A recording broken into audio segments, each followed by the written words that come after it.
Irmãos, mais uma vez, graça e paz, boa noite a todos. Nós vamos ler um texto lá em Josué, capítulo 24, só que se você puder abrir sua Bíblia em Êxodo 20, versículo 2, vamos ler primeiro o Êxodo. Êxodo 20, versículo 2. Só um versículo no livro de Êxodo.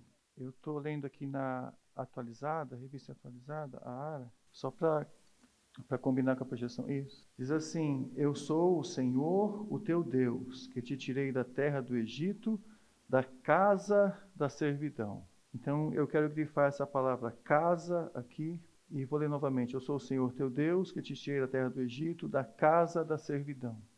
Agora, se você puder ler lá Josué 24, nós vamos ler, irmãos, o capítulo inteiro. Eu vou pregar no versículo 14 e 15 apenas. Mas eu quero ler o capítulo inteiro, porque eu quero que os irmãos percebam aqui uma história que Josué está falando. É uma história de redenção. Ele está lembrando o povo do que Deus fez, ele está desafiando o povo. É uma renovação da aliança que ele está fazendo com o povo e com as casas de Israel, com as famílias de Israel. Então eu gostaria de ler, eu não vou ler o capítulo inteiro, eu vou ler até o versículo 25, do 1 ao 25. Mas é bom a gente fazer esse exercício, tá, irmãos? Então vamos nos concentrar agora nessa história. Aqui Josué já venceu, ele distribuiu a terra, ele já está para morrer nos últimos dias da vida dele. O povo já foi redimido do Egito, já saiu do Egito, já foi liberto. E o povo daqui para frente só tem coisas boas, vamos dizer assim. Porque o povo já venceu os seus inimigos, Deus está com ele, a lei já foi dada, o pior já passou. E agora, daqui para frente? Josué capítulo 24, do 1 ao 25. Depois reuniu Josué todas as tribos de Israel em Siquém e chamou os anciãos de Israel, os cabeças, os seus juízes, os seus oficiais, e eles se apresentaram diante de Deus. Ele chamou todos os representantes, os líderes, os juízes. Versículo 2. Então Josué disse a todo o povo. Josué começa a lembrar que houve uma história, houve uma ação de Deus. Assim diz o Senhor, o Deus de Israel: Antigamente os vossos pais, Terá, pai de Abraão, de Naor, habitaram da além do Eufrate e serviram outros deuses. Eu, porém, tomei a Abraão, vosso pai, da além do rio, e o fiz percorrer toda a terra de Canaã, e também lhe multipliquei a descendência e lhe dei Isaque. A Isaque dei Jacó e Esaú. A Esaú eu dei a possessão da montanha de Seir, porém Jacó e seus filhos desceram para o Egito. Então enviei Moisés e Arão e feri o Egito como fiz no meio dele. E depois vos tirei de lá. E tirando eu os vossos pais do Egito, viestes ao mar. Os egípcios perseguiram vossos pais com carros e com cavaleiros até o mar vermelho. E clamando vossos pais, o Senhor lhe pôs escuridão entre vós e os egípcios e trouxe o mar sobre eles. E o mar os cobriu, e os vossos olhos viram o que eu fiz no Egito. Então habitastes no deserto por muito tempo. Dali eu vos trouxe a terra dos amorreus, que habitavam da além do Jordão, os quais pelejaram contra vós outros, porém os entreguei nas vossas mãos, e possuístes a sua terra, e os destruí diante de vós. Levantou-se também o rei de Moabe, Baraque, o filho de Zippor, e pelejou contra Israel, e mandou chamar Balaão, filho de Beor, para que vos amaldiçoasse. Porém eu não quis ouvir Balaão, e ele teve de vos abençoar, e assim vos livrei da sua mão. E passando o Jordão e vindo a Jericó, os habitantes de Jericó pelejaram contra vós outros, e também os amorreus, os ferezeus, os cananeus, os heteus, os gigarzeus, os heveus, os jebuseus. Porém os entreguei nas vossas mãos. Esses são os povos que Josué venceu, que eles venceram na terra ali.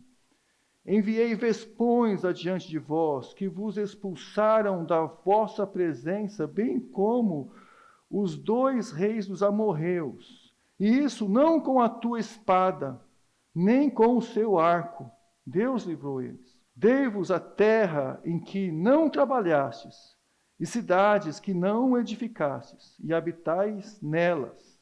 E comei das suas vinhas, dos seus olivais que não plantaste. Agora vem o texto que eu gostaria que a gente meditasse hoje. Ele fala: agora, pois, temei ao Senhor e servi-o com integridade e com fidelidade. Deitai fora os deuses dos quais serviram os vossos pais da além do Eufrates e no Egito, e servi ao Senhor. Porém, se vos parecer mal servir ao Senhor, escolhei hoje a quem servais. Se aos deuses que serviram os vossos pais, que estavam da além do Eufrate, ou aos deuses dos amorreus em cuja terra habitais. Eu e a minha casa serviremos ao Senhor. Então responderam o povo e disse: longe de nós abandonarmos o Senhor para servirmos outros deuses, porque o Senhor é o nosso Deus. É Ele quem nos fez subir, a nós, aos nossos pais, à terra do Egito, da casa da servidão. Lembra de Êxodo 2, 22, né? Do Egito, da casa da servidão. E que fez esses grandes sinais aos nossos olhos, e nos guardou por todo o caminho que andamos, e entre todos os povos pelos meio dos quais passamos. O Senhor expulsou diante de nós todas essas gentes, até o amorreu, o morador da terra. Portanto, nós também serviremos ao Senhor, porque Ele é o nosso Deus. Então Josué disse ao povo: não podereis servir ao Senhor, porquanto é Deus santo, Deus zeloso, que não perdoará a vossa transgressão nem o vosso pecado. Se deixardes o Senhor e servirdes os deuses estranhos, então se voltará e vos fará mal, e vos consumirá, depois de vos ter feito bem. Então o povo disse a Josué: não, antes serviremos ao Senhor. Josué disse ao povo: sois testemunhas contra vós mesmos, de que escolhestes o Senhor para servir. E disseram: nós somos. Agora, pois, deitai fora os deuses estranhos que há no meio de vós. Inclinai o coração ao Senhor, o Deus de Israel. Disse o povo a Josué: ao Senhor nosso Deus serviremos e obedeceremos a sua voz. Assim, naquele dia, Josué fez aliança com o povo e lhe apôs os estatutos e direito em Siquém. Senhor, nós agradecemos por esse momento. Obrigado pela tua palavra. Estamos diante dela, Senhor. Nos confronte com a verdade. Dê-nos convicção e também quebrantamento necessário e a compreensão vinda do teu Espírito para reconhecer aquilo que vem do Senhor. Dê-nos um discernimento, Senhor. Em nome de Jesus, nós oramos agradecidos. Amém. Amém. Hoje é um tempo de escolha. E assim como Josué desafiou o povo, é momento também da gente decidir. A gente sempre tem que renovar. Aqui é uma renovação da aliança. O povo já tinha tomado a consciência da aliança antes. Só que Josué, agora diante do novo desafio e diante de viver na terra, ele renova a aliança com o povo. E ele lembra o que Deus fez. Ele lembra o que Deus fez e chama a atenção o fato dos patriarcas terem a promessa e Deus dizer isso. Deus estava dizendo essas coisas que a gente leu. E Deus disse: olha, a promessa eu fiz para os patriarcas, mas faltava ainda a descendência. E a gente vendo a história de Abraão, realmente aconteceu isso com a história de Abraão. Abraão tinha a promessa, tinha a convicção de que Deus estaria com ele, mas faltava alguma coisa.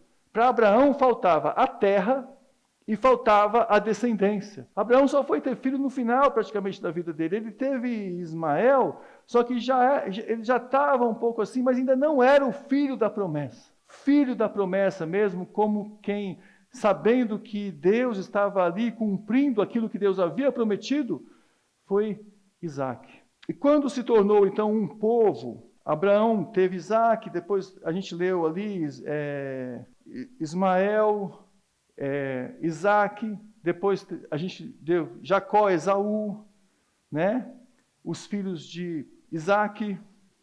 Só que depois disso, o povo se tornou grande com Jacó. E o povo foi escravo para o Egito. E o povo tornou um povo escravo sem terra, Mas o povo ainda tinha, o que o povo ainda tinha? A promessa. Ele não tinha terra, agora ele não tinha nem liberdade, porque quando foi para o Egito, ele perdeu até a liberdade, mas ainda tinha a promessa. A promessa, ela apontava para alguma coisa, e ela sempre aponta para alguma coisa. A promessa apontava para a escolha de Deus. Irmãos, Deus escolheu aquele povo. Esta é a base, irmãos, e isso eu queria já passar para os irmãos nessa época de família. Hoje a gente vai falar sobre redenção e escolher a redenção, mas a gente precisa entender uma coisa sobre a promessa, que a promessa, ela aponta para uma escolha de Deus por nós, e essa escolha de Deus é a base da construção da nossa identidade. Deus estava mostrando, estava construindo uma identidade. Ao prometer, Deus apontou que Ele escolheu.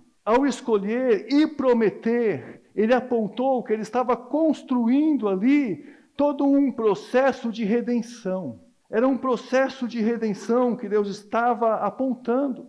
Às vezes eu ficava me perguntando por que o povo ficou, e Deus deixou que toda uma descendência ficou escravo no Egito. Por que levar toda uma descendência como escravo? Deixar se multiplicarem numa terra estranha como escravo? Por quê? E a resposta, eu imagino que só pode ser para que o povo entendesse o significado do que é redenção, da palavra redenção. Para que o povo entendesse que Deus, ao prometer, essa promessa era uma escolha de Deus, mas também era o fato de que o povo precisava ser redimido, precisava conhecer o que é redenção, precisava conhecer na sua própria experiência o que é um Deus que opera redenção, que liberta pessoas, que compra pessoas, além de ter criado as pessoas, Ele pagou o resgate dessas pessoas, Ele comprou de volta. E toda a história de Israel aponta realmente para que redenção signifique o fato de que Ele comprou com o seu sangue, pagou o preço. E essa passou a ser essa escolha de Deus, e todo esse processo até a redenção, mas a escolha de Deus passou a ser a identidade de Israel. Israel não era aquele povo que estava no Egito. Israel era aquele povo que foi escolhido por Deus. Israel é aquele povo que tinha as promessas. Isso é identidade. Redenção significa na Bíblia, então, esse pagar o resgate no sentido máximo que a gente hoje compreende em Cristo Jesus. Cristo Jesus pagou o resgate por nós. Mas a promessa feita a Abraão, ela seria redentora. Assim como as promessas, é um processo de redenção que constrói a nossa identidade. Porque a nossa identidade foi perdida pelo pecado. Então, voltando aqui um pouco, para ficar mais claro, Deus prometeu, Deus nos escolheu, e aí Ele prometeu. As promessas de Deus apontam para todo um caminho de redenção. O fato de Deus ter nos escolhido mostra a nossa identidade agora, que está nas promessas de Deus, que está em Deus, em Deus. Só que todo esse processo de redenção é um processo onde Deus foi construindo uma história que é a nossa história agora. Irmãos, a nossa história, ela é baseada na escolha que Deus fez, mas é uma história de redenção. Essa história precisa ser contada, essa história precisa ser revivida, essa história precisa ser entendida, essa história precisa ser passada. É preciso que a gente tenha em nós, na nossa mente, no nosso coração, que a nossa história é uma história de redenção. A Bíblia é um livro de redenção, ela conta uma história de redenção. A Bíblia conta a nossa história, mas ela aponta para Jesus, ela apresenta Jesus e conta uma história de redenção. Isso é a nossa história. Redenção, então, seria o fato de que Deus nos escolheu. Por ter nos escolhido, Ele nos adotou, Ele nos amou, Ele nos comprou, Ele nos perdoou, nos lavou do pecado, nos curou, nos transformou e nos libertou, nos deu liberdade. E a liberdade é: vão, sejam filhos, façam discípulos. Mas deu liberdade para a gente. Liberdade sobre o pecado, irmãos. sobre aquela mesma história que aconteceu lá em Adão, quando Adão pecou e se envergonhou diante de Deus e teve um medo profundo da própria presença de Deus. Já contei aqui uma história uma vez, sobre uma vez que eu fui orar na casa de uma pessoa, mas eu só contei a metade da história, hoje vou contar a outra metade, que é rapidinho a história. Eu fui orar na casa de uma pessoa, era uma mulher, o marido dela usava drogas, o filho dela que pediu para eu orar por ela, não tinha outra pessoa, um líder para ir, eu fui. Aí quando eu fui orar, eu fiquei na porta, ela estava sozinha, mas eu fui orar. Ali eu senti uma presença tão grande de Deus, assim uma presença tão grande que eu nunca senti na minha vida algo parecido. E era uma coisa maravilhosa, diferente. Só que quando eu orava e percebi essa presença, e eu me senti culpado pela presença. Porque a presença era tão maravilhosa que o que gerou no meu coração foi um sentimento de culpa profunda, de pecado. Mas enquanto eu orava e ainda orava assim, a mulher caiu. A mulher caiu de costas, em reto, para lá. E ao mesmo tempo que ela caiu, dura, no chão, eu olhei, e quando eu olhei, eu me assustei. E aquele sentimento de presença se transformou dentro de mim em um sentimento de medo. Eu assustei pelo fato dela ter caído, e eu olhei e senti um medo profundo. E foi incrível como de um segundo para o outro, em questão de milésimos, da presença de Deus, eu senti um medo profundo. Medo. Mas aí depois eu peguei na mão e tentei levantar ela, fiquei assustado também, não sabia o que tinha acontecido. Percebi depois que era algo espiritual que tinha acontecido. Só que o que eu queria dizer aqui é o seguinte: quando Adão pecou, o que ele sentiu no coração foi medo. E eu estou contando isso para ilustrar como um coração humano pode ir de uma presença para um medo profundo. E de como o que tem a gente precisa ter a redenção no nosso coração. A redenção traz de volta a presença de Deus, o amor de Deus. E o que nos atrai em Deus é o seu amor, a sua misericórdia, a sua compaixão, porque esse é o nome de Deus. Quando Deus se apresentou o seu nome, a sua presença a Abraão, ele falou: eu farei passar toda a minha bondade, toda a minha misericórdia, toda a minha compaixão diante de você. Foi isso que ele se apresentou para Abraão, não, para Moisés. Só que ao mesmo tempo, o pecado é aquilo que destrói o nosso coração e traz no nosso coração medo, uma distância, traz trevas, traz profundidade nas trevas. E aqui, voltando aqui, redenção é o fato de que Deus se apresentou tão amoroso e tão compassivo que nos comprou para Ele de volta, nos trouxe de volta para Ele, nos abraçou, nos adotou, nos amou, nos redimiu, nos comprou, nos tornou filhos de novo. Só que para isso Ele contou toda uma história. Nessa história tem sim a aceitação. Escolham hoje o que vocês vão servir. A aceitação desse Deus que se apresentou assim, ou a negação da história da redenção. É a aceitação como que fazendo parte agora da inclusão da nossa história e a adoção dessa história como a nossa história de redenção, ou a negação dessa história. Esse é o capítulo 24 de Josué. Ou vocês decidam, escolham por isso, ou não. Se vocês não escolherem isso, lembrem-se que esse Deus vai pesar a mão sobre você. Josué falou isso. E o povo falou: não, nós vamos escolher Deus. Nós entendemos isso tudo que aconteceu, que você contou aqui agora, toda essa libertação, toda essa história de redenção, é a nossa história. Isso precisa ser a nossa história. E aí tem toda a libertação do Egito, e Êxodo 20, versículo 2, ele aponta para isso. Quando o Senhor fala assim, em Êxodo 20, versículo 2, que ele repete também em Josué 24, mas ele fala assim, Êxodo 22, eu sou o Senhor teu Deus. Deus se apresentando como referência máxima. Onde está a nossa identidade? Onde está? No fato de que Deus nos escolheu e nos deu as suas, vamos lá, irmãos, promessas. Eu sou o Senhor teu Deus, que te tirei da terra do Egito. Então eu preciso considerar como a minha vida estava antes, a maneira como eu era escravo antes. Ele fala, te tirei da casa da servidão. Eu te tirei de uma casa que era uma casa de escravidão. Então eu preciso considerar as condições que eu estava as condições da vida que eu levava, mesmo que espiritualmente, eu preciso considerar isso. Quem eu era antes de conhecer Jesus? Quem eu era antes de conhecer Deus? Qual o estado espiritual da minha vida? Onde eu me encontrava? Quem eram os meus deuses? A quem eu servia? Eu servia os deuses que tinham a ver com o mundo, porque o Egito é um símbolo do mundo, e isso a gente entende bem, é um tipo do mundo. Ao mesmo tempo que casa da servidão é um título da morte, do medo, do estado escravo gerado pelo pecado. É uma casa de servidão.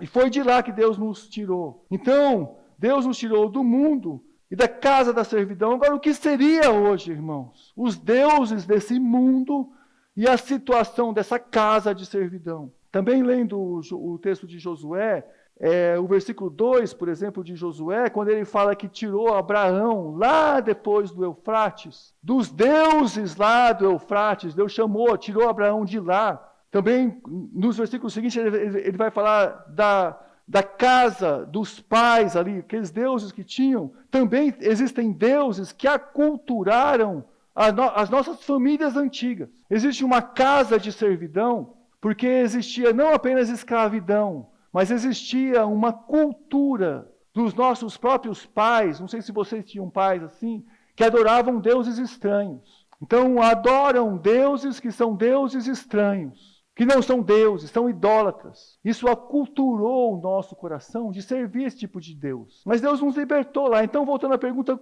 quais são os deuses hoje em dia? Hoje em dia, os deuses têm a ver com dinheiro, com poder, com prazer, com o self, que é o eu, o egoísmo, o egocentrismo, o secularismo. Tem a ver com religiosidade vazia, tem a ver com superstição, voltando assim, tentem lembrar a casa de seus pais, vocês que tiveram experiências de pais idólatras, superstição, apego a personalidades, mas uma religiosidade vazia, tem a ver com anticristos. Anticristos é uma luta moderna, de deuses modernos, que a gente entende hoje, dentro das religiosidades, da religião. Mas tem a ver com isso. E aí, quando Josué fala assim, olha, essa é a história de vocês, lembrem da história da redenção, lembrem do que aconteceu com vocês, essa é a nossa história. Aí ele fala, o versículo 14 e 15, que eu queria só dar uma ênfase agora nesses versículos. Ele fala, agora pois, então agora é um momento de decisão. Agora pois, aí ele vai falar 3 coisas para a gente guardar. Temei ao Senhor, servi com integridade. E no versículo 15, no começo, ele fala, escolhei hoje a quem servir. Então essas 3 coisas eu queria deixar para a gente hoje. Esse desafio da gente viver e passar para a nossa casa, para a nossa família. Temer ao Senhor, servir ao Senhor e escolher hoje o Senhor. No versículo 14, ele lembrando... Agora, pois, lembrando de tudo que Deus fez por nós, da identidade que Deus nos construiu, ele fala, temei ao Senhor, temei ao Senhor. Temer aqui, irmãos, tem a ver com honrar a sua vontade em tudo. Então agora, quando Josué fala, eu e minha casa serviremos ao Senhor, ele está dizendo, eu e minha casa vamos temer ao Senhor. E temer tem a ver com honrar e respeitar a vontade de Deus em tudo. Tem a ver com considerar a pessoa de Deus, com aquilo que agrada a Deus. Lembram que foi dado aqui uma vez o exemplo da cachoeira como exemplo de temor a Deus? Mas é aquele exemplo que você olha para a cachoeira e pensa numa cachoeira enorme, a maior cachoeira que você já viu na sua vida. Você olha naquela cachoeira, você vê a beleza da cachoeira e quer se aproximar dela, ao mesmo tempo que você sente um certo medo dela. Ao se aproximar muito dela, você sente um medo. Assim também é temer a Deus. Deus, ele é admirado por sua aprovação, por sua misericórdia, amor, por sua justiça. E isso é que deve nos aproximar de Deus. Então, temer a Deus não é apenas um medo, irmãos, pelo que Deus pode fazer por nós, ou pelo castigo que Deus pode nos dar. Temer a Deus tem a ver primeiro com uma consideração do amor, da bondade, da benignidade de Deus, da proximidade, da vida que Deus oferece para a gente. Então a gente tem um conceito, assim, uma ideia, uma consciência da vida que Deus nos dá. E aí o nosso coração deseja essa vida. deseja muito essa vida. Só que ao desejar essa vida, a gente percebe que nós não merecemos essa vida. Ao mesmo tempo que a gente percebe que o nosso coração é tão propenso a negar esse Deus, a ter outros deuses. E a gente percebe também que negando esse Deus, o que vai acontecer com o nosso coração é a morte. Irmãos, negar a Deus não é um mal menor. Desviar de Deus não é um mal menor. E também aceitar a Deus não é um bem maior. Aceitar a Deus é o bem único que a nossa alma tem de salvação e de redenção. Seguir o amor de Deus é a nossa única escolha. Ao mesmo tempo que negar a Deus não é um mal menor. Pelo contrário, não existe mal menor para quem nega a Deus, existe a morte. É esse mesmo medo tenebroso que invade o nosso coração, a morte. E aí o que eu tenho que fazer no meu coração? Saber que eu tenho essa propensão de me afastar de Deus. E aí eu vou temer a Deus. Sabe quem mais ensinou sobre o inferno? O Antigo Testamento não fala muito sobre o inferno, praticamente não fala. Sabe quem ensinou sobre o inferno, irmãos? O mesmo que ensinou sobre a eternidade. O mesmo que falava que Ele é a vida eterna, que se apresentou como a vida eterna. O mesmo que falou, se negar essa pessoa, o que tem é a morte. Ele ensinou sobre o inferno. E Ele falou das consequências do inferno. Então, ao olhar para Jesus, eu tenho a possibilidade de me aproximar de Deus, mas ao mesmo tempo eu preciso entender que se eu negar a Jesus, o que eu mereço é a morte, é o inferno. Não tem muita escolha para a gente. Essa é a decisão da nossa alma. Como a gente se depara diante da redenção. Redenção, ela também entende o estado de perdição que é da nossa alma. Eu sou o Senhor teu Deus, que te tirei do Egito, da casa da servidão. Qual era a sua casa antes de aceitar Jesus? Qual era a sua casa antes? O Senhor teu Deus te tirou de lá. A história da redenção precisa ser levada à nossa casa. E aí depois ele fala, servir ao Senhor. Então, temei ao Senhor e servir ao Senhor. Servir aqui, irmãos, é dar honestamente toda a fidelidade e aquilo que Ele quer, como um servo faz ao seu Senhor. Dar a Ele toda a fidelidade de maneira honesta, tudo aquilo, entregar a Deus. Isso é servir a Deus. Existe uma tendência terrível, irmãos, da nossa família e da nossa vida, quando as coisas vão bem para a gente, como Josué está falando assim, olha agora, daqui para frente vai ser tudo bem. Vocês já venceram os seus inimigos, vocês têm agora a promessa, o cumprimento da promessa se cumprindo, a história da redenção cumprindo na vida de vocês, vocês têm agora a lei, vocês têm agora a terra, vocês estão morando em cidade que vocês não edificaram, vocês estão comendo fruta de árvores que vocês não plantaram. Agora entendam bem, servir ao Senhor, porque a gente tem uma tendência terrível de que quando as coisas vão bem na nossa vida, a gente abandona o Senhor. A gente tem uma tendência terrível de achar que a gente não precisa mais servir ao Senhor com toda a fidelidade, com toda a honestidade do nosso coração e entregar tudo para Deus. A gente precisa entender isso. Teve uma pesquisa que falava sobre a nova geração. Essa pesquisa foi citada pelo pastor Guilherme de Carvalho, numa das suas mensagens sobre família, que ele também pregou, acho que era sobre... Eu não lembro agora o nome da série que ele falou, mas em uma delas ele citou isso. Ele falou que teve um pesquisador americano chamado Christian Smith. Ele é professor em Notre Dame, que conduziu uma pesquisa sobre a juventude e a transmissão de fé lá nos Estados Unidos. E ele descobriu, pesquisando as novas gerações, né, os filhos das pessoas da igreja. Ele fez uma descoberta que muitos pais, ele fez várias descobertas, mas ele citou assim, olha, muitos pais escolhem uma igreja de acordo com o ministério infantil e adolescente que essa igreja tem. Mas ele descobriu que quando os filhos percebem que os pais estão na igreja para apenas levarem eles na igreja, não funciona. Então, muitos pais escolhem uma igreja de acordo com o que a igreja pode oferecer para o seu filho, mas quando os filhos percebem que o coração dos pais não está naquele local, não funciona.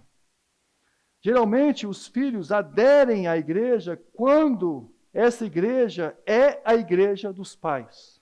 Geralmente, eles entendem, eles veem isso. Eles veem quem serve ao Senhor. Eles começam a perceber na casa deles o que é servir ao Senhor. E aí, os filhos estão olhando para onde os pais estão olhando. Isso foi o que apontou a pesquisa. Por mais que a gente tente levar a lugares e que vão abençoar os nossos filhos, por mais que a gente tente investir nisso, eles vão olhar para onde nós estamos olhando. E eles conseguem identificar isso. Então, a pesquisa também apontou outro fato interessante, que os filhos têm que ser amigos dos pais. Eu achei isso interessante porque os filhos precisam viver em uma certa comunidade, estar conectado com uma comunidade. Só que eles precisam estar num ambiente onde os amigos dos filhos são os amigos dos pais. Porque isso influencia os filhos nessa convivência. E aí, o Guilherme de Carvalho, depois ele falou, falando dessa pesquisa, ele falou que a transmissão da fé é coletiva e complexa, não é tão simples assim. E que envolve relacionamento de múltiplos níveis, que é necessário uma conexão verdadeira com a comunidade. E os filhos precisam existir para outros adultos e não somente para os pais. Isso aqui é interessante também. Os filhos precisam existir para outros adultos e não somente para os pais. Então, na nossa história de redenção agora, irmãos, o que acontece? Acontece que a gente vive e a gente precisa trazer essa história de redenção para a nossa casa, para os nossos filhos. Mas a gente agora tem o desafio de não fazer isso somente em casa, mas fazer isso também como comunidade. Nós temos uma história de redenção. E a gente precisa se juntar com pessoas que têm essa história, desenvolver amizade com essas pessoas, essa história de redenção, cultivar essa história de redenção, passar essa história de redenção para poder passar para a nova geração. O ministério infantil, irmãos, da nossa igreja precisa de muita ajuda, mas a gente precisa entender que a gente precisa cultivar essa história. Servir ao Senhor, irmãos. Quando a gente serve de coração, os nossos filhos veem isso. Eles notam isso. Servir ao Senhor é muito mais do que apenas vir em uma reunião, é realmente se conectar. É aprender a andar em bando. É aprender a andar em comunidade. É aprender a andar junto. Se o nosso Deus não nos unir, irmãos, como povo, o que vai nos unir? Ele nos escolheu e nos deu uma identidade. Quando Josué falou assim, eu e minha casa serviremos ao Senhor, ele estava diante do povo, dizendo assim, olha, escolham, existe o Deus tal, existe o Deus tal e existe o Deus tal, que vocês serviram a vida inteira de vocês. Escolham agora. Vocês vão servir eles ou vocês vão servir ao Senhor? Eu e minha casa vamos formar uma comunidade, vamos formar um clã que seja. Mas eu e minha casa não vamos ter a mesma identidade com quem serve os outros deuses. A identidade da minha casa vai ser essa. Eu vou servir ao Senhor. Aqui eu vou construir uma comunidade. Eu vou construir uma identidade. Eu e minha casa. Isso significava, sim, uma ruptura com famílias e com pessoas que serviram deuses estranhos. Significava ruptura. Significava uma questão de eu vou construir uma comunidade que sirva ao Senhor, meus filhos vão aprender a história da redenção, meus filhos vão ter comunhão com outros filhos que entenderam a história da redenção. Eu vou passar isso para eles. E aí, a gente precisa ver, eu lembro muito de uma música do João Alexandre que falava assim, que as nossas crianças nos vejam assim, amigos no início, no meio e no fim. Que as nossas crianças possam entender que o que nos uniu foi a história da salvação de Deus na nossa vida, da redenção de Deus na nossa vida. E aí o último ponto é escolher. E ele fala, escolha hoje o Senhor. E escolher é dar realmente o primeiro lugar na vida, conforme o texto de Colossenses, você quiser pôr aqui, Felipe, é Colossenses 1:14 primeiro, eu só vou ler rapidamente, no qual temos a redenção, A remissão dos pecados. De quem que está falando? Jesus. Escolham isso, irmãos. Escolham isso. Isso aqui é a redenção na tua casa. Versículo 17. Ele é antes de todas as coisas. Nele tudo subsiste. Tudo subsiste nele. E o 18. Ele é o cabeça do corpo da igreja. Ele é o princípio, o primogênito entre os mortos, para que em todas as coisas ter a primazia. Para em todas as coisas ter a primazia. Escolham que Jesus tenha a primazia no teu lar. Escolha. A tua escolha abençoará a tua família. Como Josué falou assim, olha, escolha o Deus que você vai servir. É esse ou é aquele? Porque nós sempre servimos a um Deus. Irmãos, olha aqui para mim mais uma vez. Nós sempre servimos um Deus. Isso está no coração do ser humano. Seja o que for, nós sempre servimos um Deus. Escolha o Deus que você vai servir. A sua escolha abençoará a tua família. Quando o carcereiro lá de Filipenses que o apóstolo Paulo pregou para ele, o apóstolo Paulo disse, crê no Senhor Jesus e será salvo você e sua casa. Ele estava dizendo que aquele carcereiro seria o portão de redenção da casa dele. A porta de redenção da casa dele. Ele estava dizendo assim, olha, aceite carcereiro agora. Escolha Jesus, escolha a redenção de Jesus agora. Você vai ser a porta de redenção da tua casa. Se você negar, vai fechar a porta da redenção da tua casa. Vai fechar. Mas agora, a gente anuncia a redenção do senhorio de Cristo. E a gente precisa vivenciar essa redenção na nossa casa. Só que a falta de perseverança no caminho do Senhor, em grande parte, deve-se ao fato de que os pais deixaram de praticar e ensinar os seus filhos dentro de seus lares. Isso foi o que Josué decidiu fazer. Eu vou ensinar dentro dos meus lares a redenção. Sabendo que o culto verdadeiro começa em casa. Sabendo que o culto verdadeiro começa em casa. E aí, eu queria encerrar lembrando que quando a gente decidiu por Jesus, a gente decidiu seguir a Jesus, não para ser um fariseu, você e eu. Nós decidimos seguir a Jesus, não para ser um fariseu. A gente precisa passar a história da redenção. Passa a história da redenção, a história da salvação da tua alma. O valor, Deus te libertou da escravidão, passa isso na tua casa. Passa isso. Se a tua casa não valoriza isso, decida como um carcereiro lá de Filipenses. Eu vou ser uma porta de redenção na minha casa. Eu vou levar essa mensagem. Eu não vou negar isso. Tem muitos jovens e adolescentes, irmãos, que por não conseguirem vencer alguns pecados da vida, ele fala assim, eu não vou ser hipócrita, não. Eu vou deixar de seguir a Deus. Eu vou deixar de ir para a igreja, por exemplo. E toma a decisão errada. Toma a decisão negativa.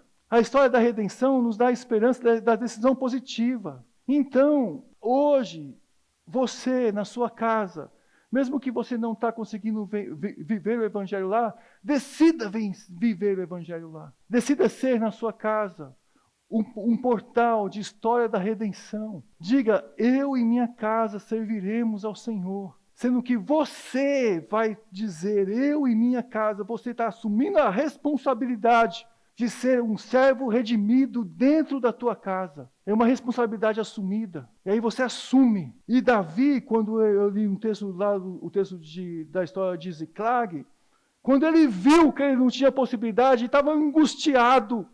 E o povo tinha roubado as suas mulheres, os seus filhos, como que o diabo tem roubado muitas famílias de muita gente. Davi buscou o Senhor. E o texto fala que ele se reanimou no Senhor e perguntou a vontade do Senhor. E dali ele partiu para lutar, para libertar a sua família. Dali ele partiu. Eu vou libertar. E ele partiu para libertar. Então, assim como Davi, que a gente hoje parta para libertar. Você parta para libertar. Lembrando sempre de uma coisa, em Jesus a gente tem a graça e o poder para libertar. A história da redenção é a nossa história, é a tua história, é a história da nossa igreja, é a história dos nossos filhos. Nós não vamos abrir mão da história da redenção, do fato de que Deus nos escolheu. Nós não vamos abrir mão.